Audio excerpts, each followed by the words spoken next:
ગુજરાતમાં હાલ ઠંડીની મોસમ શરૂ થઈ ગઈ છે ત્યારે ગુજરાતમાં વેસ્ટર્ન ડિસ્ટર્બન્સ થયું છે સક્રિય। ત્યારે ઠંડી વધશે કે ઘટશે તેવી ચિંતામાં છે ગુજરાતના નગરજનો।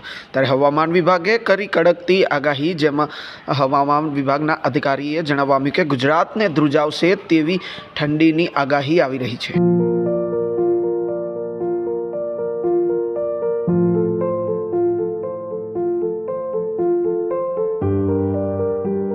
जो चल रहे हैं नॉर्दर्ली से नॉर्थ ईस्टर्ली हवाएं चल रही हैं, जिससे थोड़ा सा ठंड टेम्परेचर डाउन आया है।